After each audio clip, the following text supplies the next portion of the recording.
안녕하세요. 여기서 여러 사연들을 읽어보다 보니 저처럼 사람 인연에 관련된 사연들이 많이 올라오더라고요. 저 역시 요즘 사람의 인연이라는 것이 어떻게 될지 모른다는 걸 많이 깨닫고 있습니다. 저는 결혼 5년차 직장인입니다. 남편과는 집안 소개로 만나게 되었어요. 남편 집안과 우리 집안 모두 잘 사는 집안이었고, 남편은 홀어머니의 시누이가 있는 집안, 저는 고령의 부모님의 외동딸이었습니다. 양쪽 집안 모두 사업을 운영하고 있었는데, 결혼 당시만 하더라도 남편 집안보다 우리 집이 더 여유로운 상황이었어요. 그러다 보니 결혼을 할 때 시댁 식구들이 정말 좋아하셨죠. 특히나 시댁에서는 정말 저를 좋아하셨습니다. 아이고, 우리 복덩이. 오느라 고생했다. 얘야, 힘들진 않았니?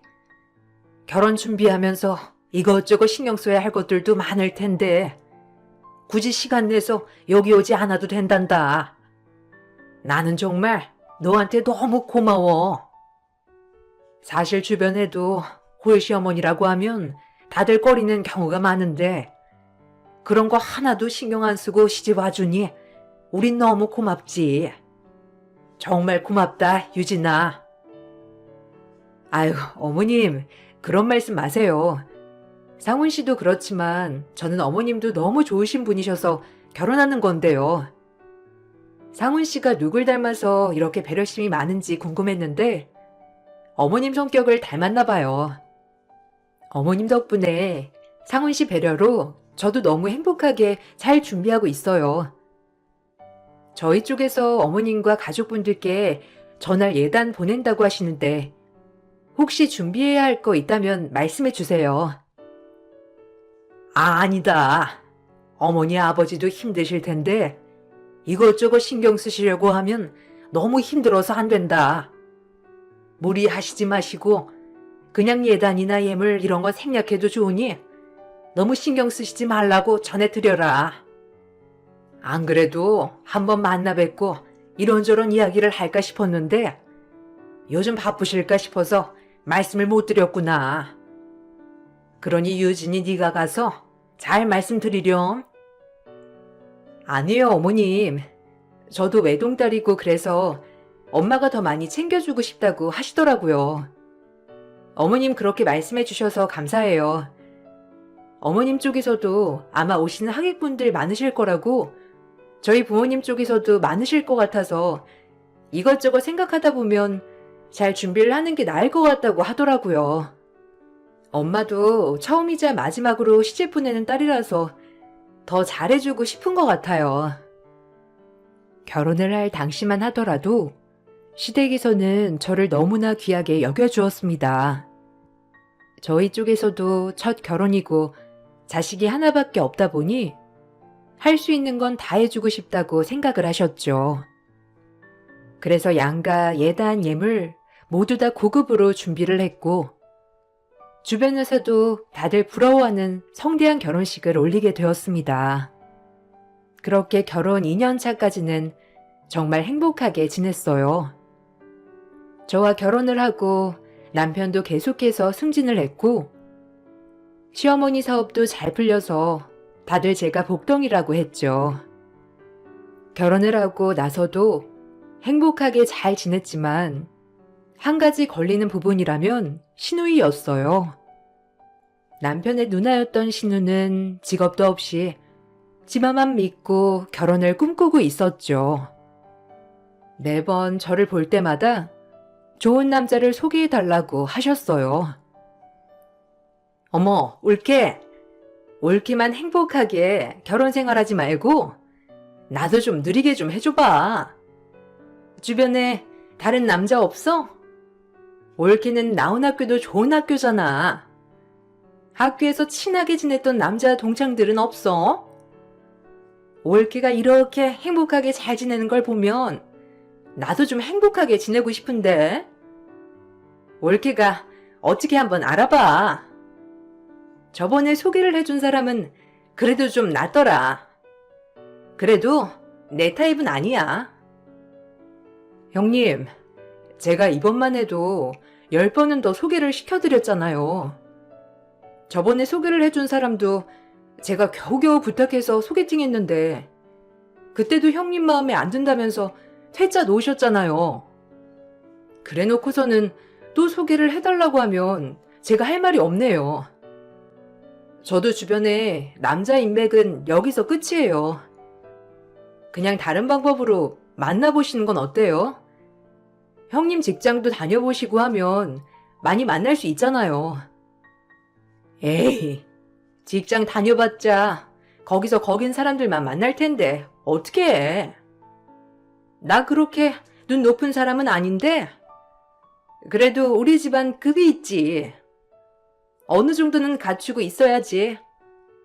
내가 정말 다른 건 안 바라고 그냥 직장은 대기업 평범한 직장인이었으면 좋겠네. 거기다가 집은 자가로 해올 수 있을 정도면 좋겠고 여기에 난 얼굴은 크게 따지지 않는데 키는 좀 컸으면 좋겠어. 형님, 그게 다 따지시는 거죠. 이것저것 다 따지시다 보면 인연 만나기 힘들어요. 형님 눈도 높아가지고 만족스러우신 분이 어떤 분인지를 모르겠네요. 그러니까 제가 소개해드리는 것보다는 직접 한번 사람을 만나면서 알아보시는 것도 좋을 것 같아요. 직장 고민되신다면 그건 제가 어떻게든 소개를 해드릴 수 있으니까 걱정하지 마세요. 아니, 지금 어떻게 직장에 다녀? 나도 나이가 있는데 그냥 엄마 품에서 살아야지 뭐. 그래도 어떻게 마음에 드는 사람 한 명은 나타나겠지? 올케 부모님한테도 한번 부탁드려봐. 나 정도면 그래도 꽤 봐줄만 하지 않아? 직장 없어도 요즘은 얼굴 반반하면 잘 데리고 간다고 하는데 나는 영 나타나지 않아서 고민이네. 신우이는 우리가 연애를 할 때부터 결혼을 빨리 하고 싶어 했지만 결혼 3년 차가 되었을 때까지도 제대로 된 사람과 연애 시작도 하지 못한 상황이었습니다. 그러다 보니 남편이며 시어머니며 항상 신우 때문에 고민이 많았죠. 남편 역시 주변에서 여러 번 소개를 해줬었는데 신우가 퇴짜를 놓은 사람들도 많아서 항상 민망하다고 얘기를 했어요. 누나는 진짜 왜 그러나 몰라. 그냥 그 정도면 괜찮겠다 싶은데 뭘 그렇게 바라는 게 많은지 모르겠어. 아직 누나가 이팔 청춘인 줄 아나 봐. 이제 곧 조금만 있으면 나이 40이 될 텐데 지금도 이거 재고 저거 재고 다니고 있으니. 어쨌든 이번에도 다른 대기업 사원들 친해져서 소개해달라고 하는데 내가 어떻게 친해져. 아유, 민망해서 도대체 언제 정신을 차릴지 모르겠어. 안 그래도 나한테도 말씀을 하셔가지고 나도 더 이상 소개를 해줄 사람이 없다고는 했어. 근데 신우 입장에서는 사람들 만날 일이 없으니까 자꾸 소개를 받아서 인연을 만들려고 하는 것 같거든. 그래서 말인데 신우 어디 취업해서 다녀보는 건 어때? 그래도 밖에 나가서 일하면서 이런저런 사람들이랑 어울리고 그러다 보면 좋은 사람들 만날 수 있지 않겠어? 오, 그러네. 근데 누나 자존심에 웬만한 직장은 눈에 찰까 싶다. 한두 달 다니면 잘한 거 아닌가 생각이 드는데. 일단 한번 얘기는 해볼게. 누나도 요즘 많이 고민은 하는 것 같더라고. 주변만 해도 결혼한 지인들이 많아서 이제는 진짜 소개해줄 사람도 없는데 직접 한번 찾아보라고 얘기해야 될 것 같아. 나도 더 이상은 소개해주기 무리이고. 저의 말을 들었던 남편은 오히려 직장에 다니면서 사람들을 만나고 교류하며 만나는 것도 나쁘지 않겠다고 얘기를 했어요. 남편이 여러 번 설득을 한 끝에 신우는 여러 곳에 취업을 했습니다. 처음에는 마음에 들지 않아서 다니다가 그만두었다가를 반복했었지만 어느 순간부터 한 개인 사업체 사무직에서 오래 근무를 하더라고요. 저는 이게 좋은 신호라 생각을 했었는데 역시나 거기 사장님과 신우는 연애를 시작하게 되었습니다. 그로부터 1년 뒤 저는 임신까지 하게 되었습니다. 여기에 신우의 결혼 임박 소식도 전해지게 되었죠. 임신과 결혼 준비 소식이 알려지면서 시댁에서도 저보고 고맙다며 역시 복덩이였다며 좋아하셨죠. 시댁에는 이렇게 좋은 일들이 가득했지만 저희 집에는 우환이 찾아왔습니다. 아빠가 갑작스러운 사고로 돌아가시게 된 것이었어요. 아빠를 잃은 슬픔도 슬픔이었지만 사업은 한순간에 어려워지게 되었고 엄마가 부랴부랴 임시 대표로 운영을 하게 되었죠. 그렇지만 사업을 제대로 운영해보지 않았던 엄마가 대표를 하는 것은 생각보다 더 힘든 일이었어요. 결국 사업은 제대로 운영되지 못하였고 오랫동안 근무를 했던 직원에게 뒤통수를 맞고 고유 기술도 뺏기게 되었습니다. 결국 저희는 사업을 정리하게 되었고 집안은 크게 기울고 말았습니다. 집안이 크게 기울었다는 사실이 전해지자마자 시댁에서의 태도는 한순간에 변하고 말았어요. 시댁 식구들이 모인 자리에서도 제 앞에서 아무렇지 않게 저를 막대하시기도 했죠. 아유, 이게 뭐니? 부잣집 외동딸이라고 해서 좋아했건만.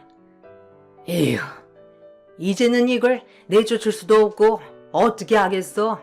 그냥 살아야지. 아니, 어떻게 어느 하나 받지 못한 상황에서 이런 일이 벌어져? 정말 복도 지질이 없지. 예, 너는 어떻게 아버지 돌아가시고 뭐 받은 건 없니? 오로지 다 엄마가 사용하는 걸로 마무리한 거니? 네? 아니요. 아버지 돌아가시고 사업하느라고 여기저기서 끌어다가 사용도 했어가지고요. 제가 딱히 받은 건 없네요. 그렇다고 해서 빚을 받은 건 아니에요. 어머님, 그렇게 얘기하시면 저 너무 서운해요. 제가 그러려고 그런 것도 아닌데 아버지도 사고 때문에 돌아가신 거잖아요. 아버지 살아계셨을 땐 이렇게 안 하셨는데 어떻게 대놓고 그런 말씀을 하세요? 어머머, 너 진짜 웃긴다. 그럼 네 앞에서 말하지 언제 말하니? 그리고 재산 하나도 안 가져온 게 자랑이니? 그렇게 콧대 높은 척 하더니만 결국에는 이렇게 된 거 봐라. 사람이 겸손해야 하는 거지. 너 항상 친정 잘 산다고 떵떵거리면서 할 말 못할 말 다 하고 살았잖아. 네 신우도 무시하고 그러더니만 이렇게 된 거 봐라. 그래, 엄마. 그때 내가 뭐라고 했어? 그냥 결혼 나중에 시키라고 했잖아. 고작 결혼한 지 3년밖에 안 됐는데 이게 뭐야? 아유, 그렇게 나 무시하더니만 이제는 결국 나보다 잘난 게 뭐가 있어? 빵빵한 집안이 있기를 해. 믿을 수 있는 형제가 있기를 해. 뭐 하나 나도 부러운 게 없네. 형님, 어머님, 그렇게 말씀하시면 너무 서운해요. 안 그래도 아버지 돌아가신 지 얼마 안 돼서 마음도 심란한데 그렇게 말씀하시다니요. 너무 서운합니다. 제가 여기에 해온 것도 많이 있잖아요. 전에는 복덩이가 굴러 들어왔다고 하시더니만 이제는 어쩔 수 없이 데리고 산다는 게 말이 되세요? 말이 안 되지. 그래서 내가 지금 벌 받는 건가 보다. 처음에 그냥 이것저것 따지고 결혼시킬 것을 그냥 너네 집안만 보고 결혼시키니 이 사달이 낫네.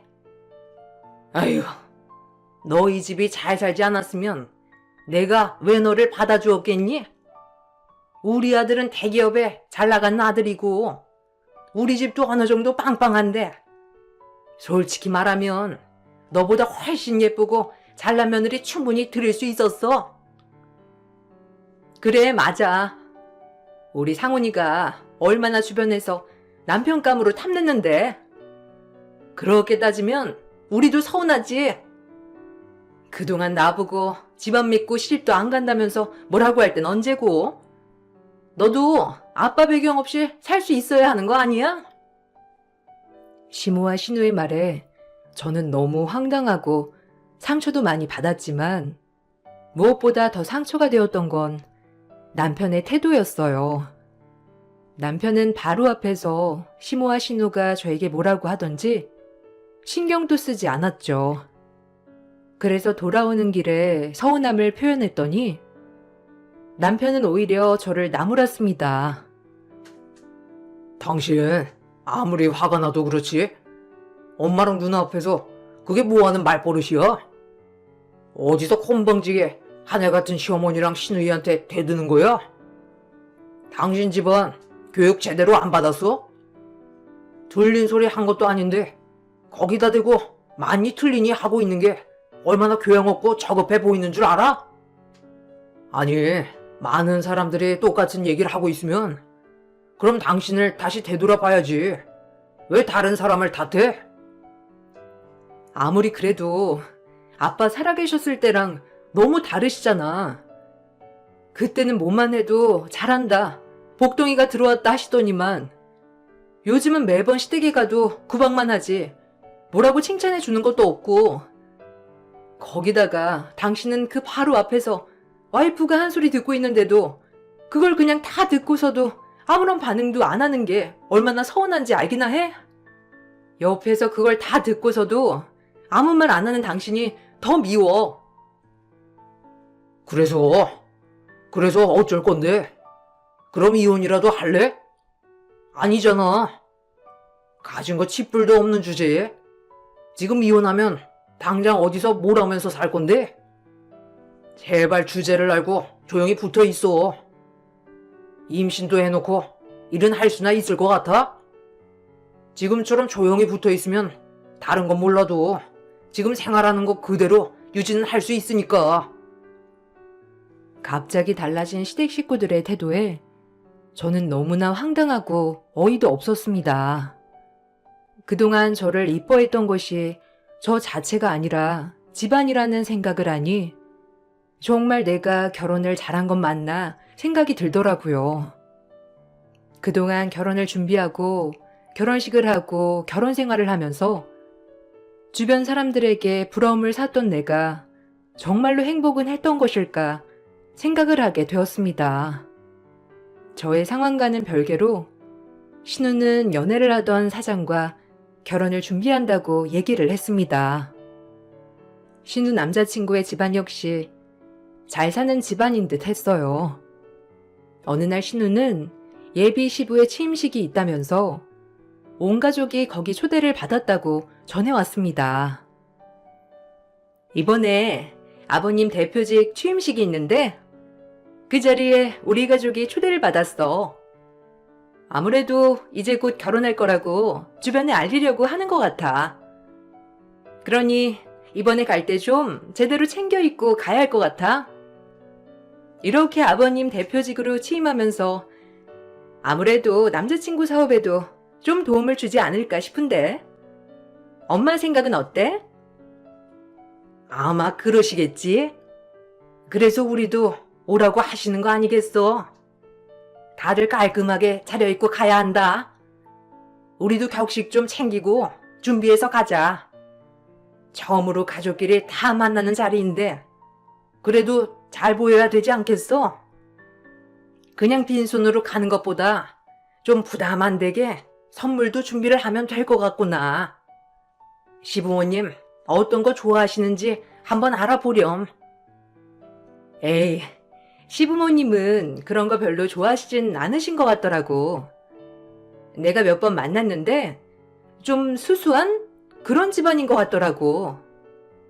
그래서 나도 거기 가면 엄청 조용히 있다가 온다니까. 저쪽 집안에서는 내가 진짜 얌전하고 조용한 성격인 줄 알아. 그래서 나한테 엄청 잘해주시더라고. 약간 좀 아쉬운 게 남자친구 얼굴이긴 하지만 뭐 그만큼 돈 버니까 그건 패스하고 어쨌든 아버님이 대표직에 취임하면 사업도 잘 도와주실 테니 가서 잘 보여야 될 것 같아. 그래, 잘 됐다. 어떻게 일이 이렇게 잘 풀리니? 네가 그 집 며느리로 가니까 일이 잘 풀리는가 보다. 가서 잘 보여서 얼른 결혼 날짜 잡고 진행도 빨리 해야 되겠어.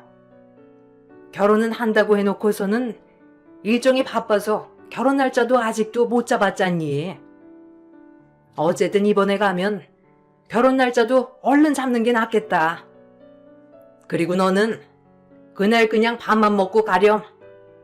굳이 자리 차지하겠다고 앉아있지 말고. 네? 저요? 왜요? 저도 끝까지 같이 있다가 갈게요. 남편도 계속 있을 건데 저도 같이 있어야죠. 그래도 가족이니 다 참석하라고 부른 거 아니에요? 그냥 저도 참석하고 있을게요. 네가 왜 그 자리를 참석해? 진짜 우리 집안 사람들만 가서 참석하는 건데 사돈댁에서 동생 결혼한 거 알고 있어서 어쩔 수 없이 너도 가서 잘 살고 있다는 거 보여줘야 하니까 그냥 눈치 없이 자리 차지하지 말고 얼른 밥 먹고 가렴.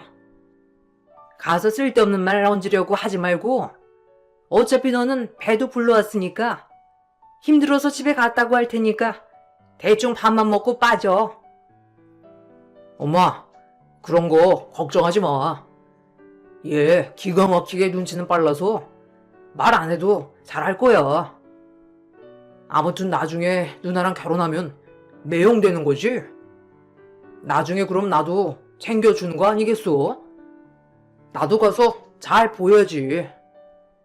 와이프 집안 망하고 이제 내 밥줄에 도움 줄 사람 없나 보다 했더니만 누나 덕분에 나 다시 희망 가져도 되겠다.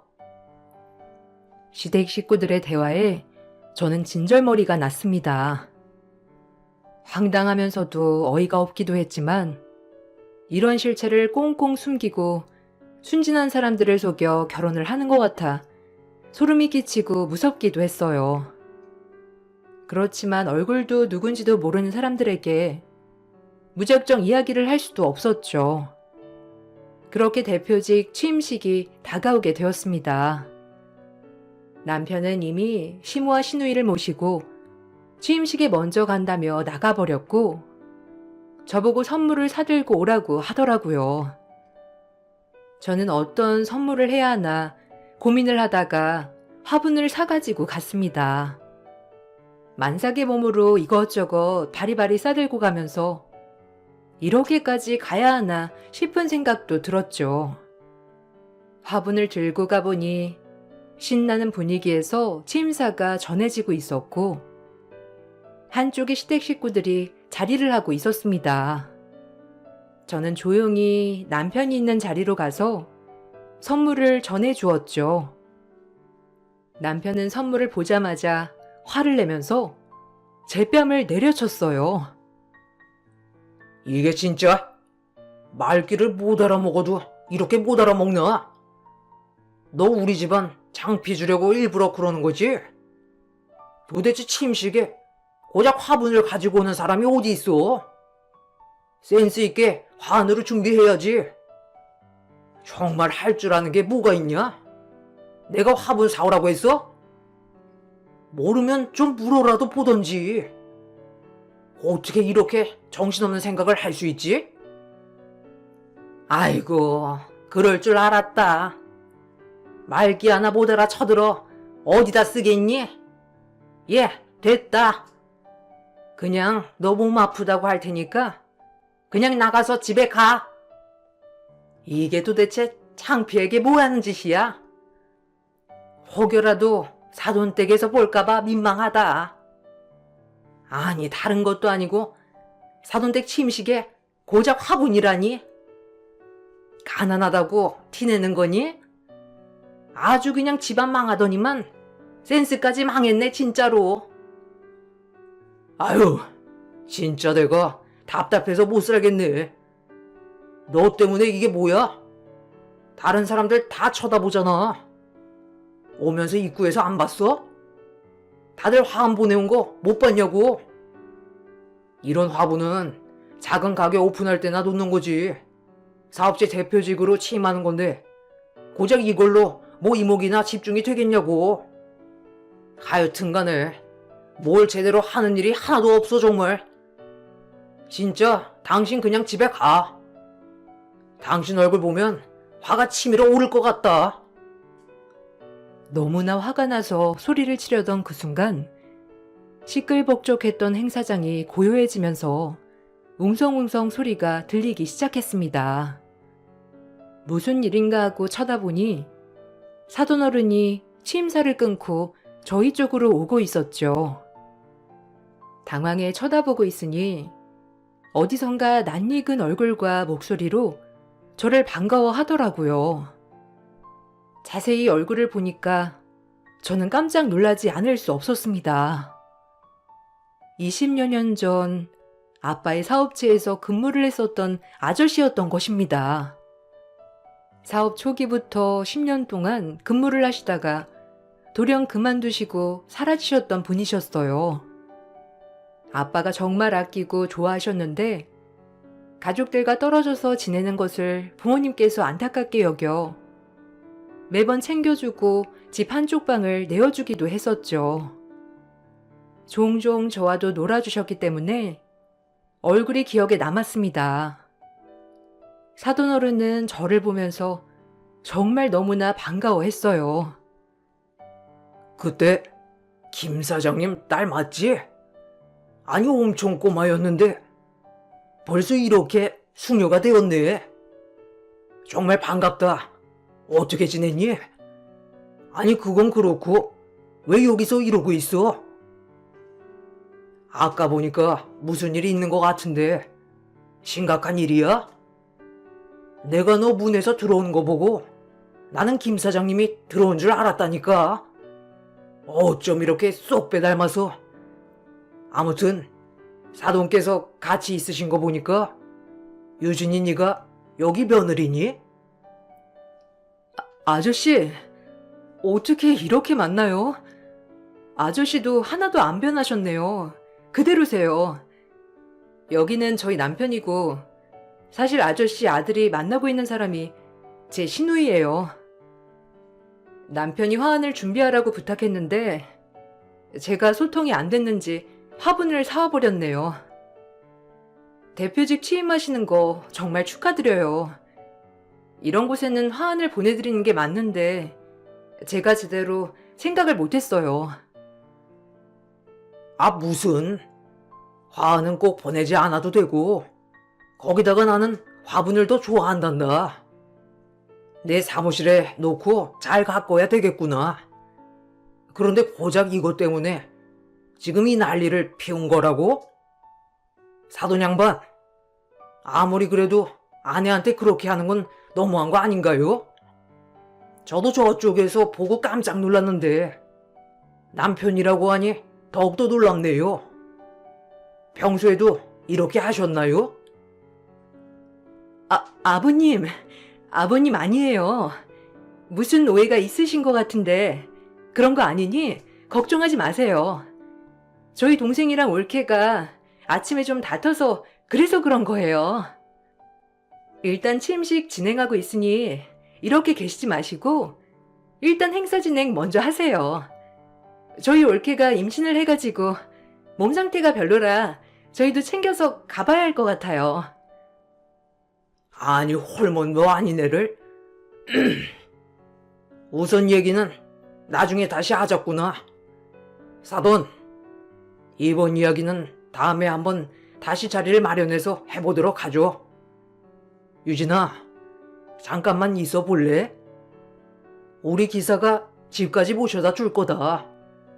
그리고 가면서 내 명함도 꼭 챙겨서 가고 나한테 엄마랑 같이 시간 내서 전화 좀 다오. 그동안 이야기도 좀 해보자꾸나. 얼마 뒤 아저씨에게 연락을 했고 저는 아저씨와 만나게 되었습니다. 그동안 살았던 이야기를 하게 되었어요. 아버지가 돌아가시게 되었고 사업도 망했다는 소식을 들으시고는 아저씨는 정말 자신의 일처럼 안타까워 하셨죠. 결혼하고 몇 년 안 돼서 아버지가 사고로 돌아가시게 되었어요. 사업을 정리해야 했는데 바로 정리가 안 돼서 엄마가 임시로 운영을 하게 되었는데 직원이 뒤통수를 치는 바람에 사업도 전부 망해버렸고요. 그러다 보니 가세가 많이 기울어졌어요.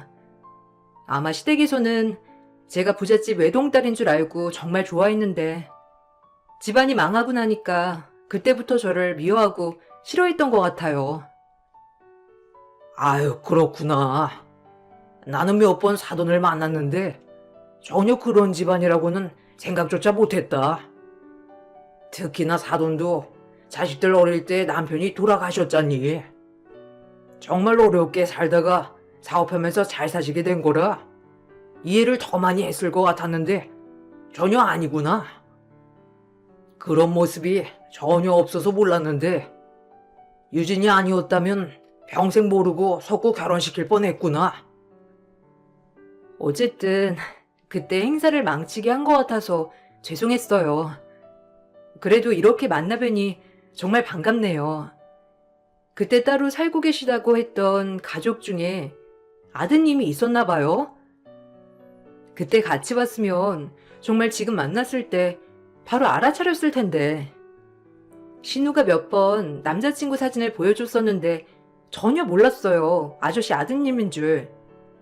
생각해보니 아드님이 아저씨 많이 닮았네요.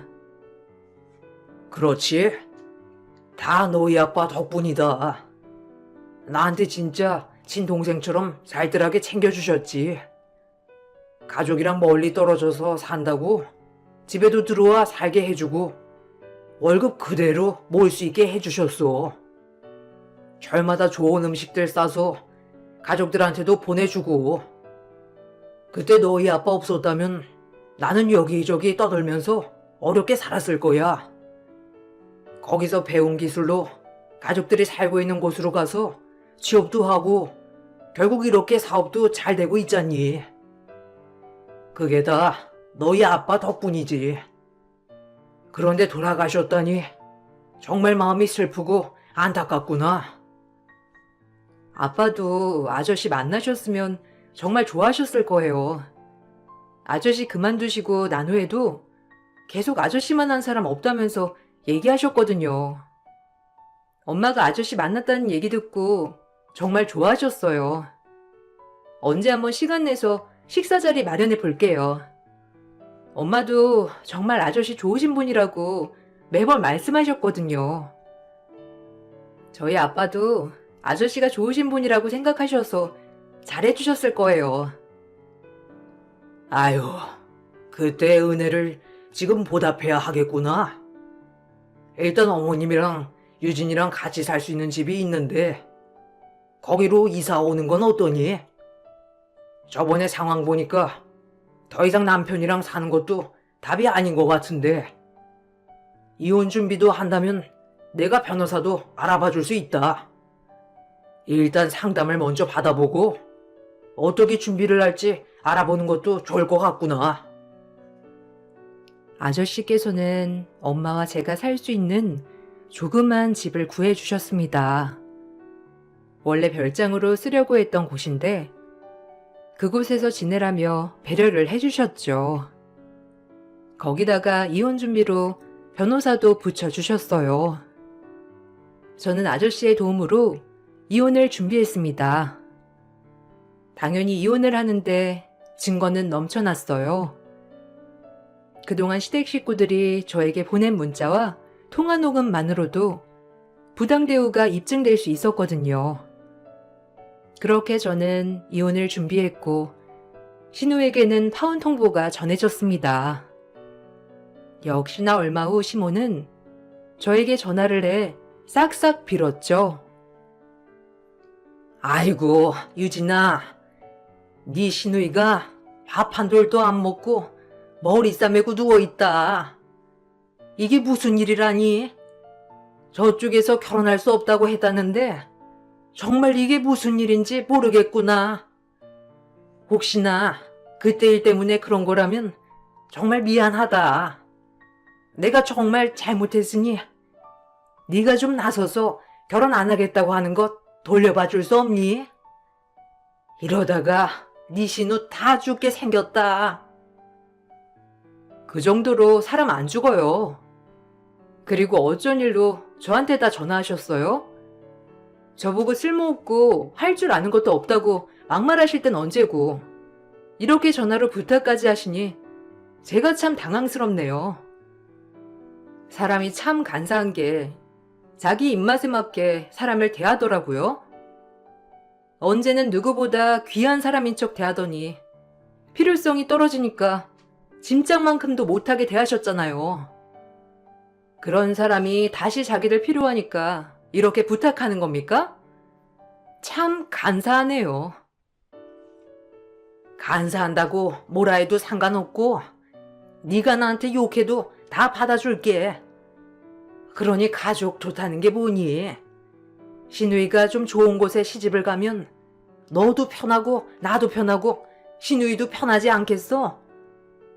우리가 그때 너무 예민한 상태였잖니.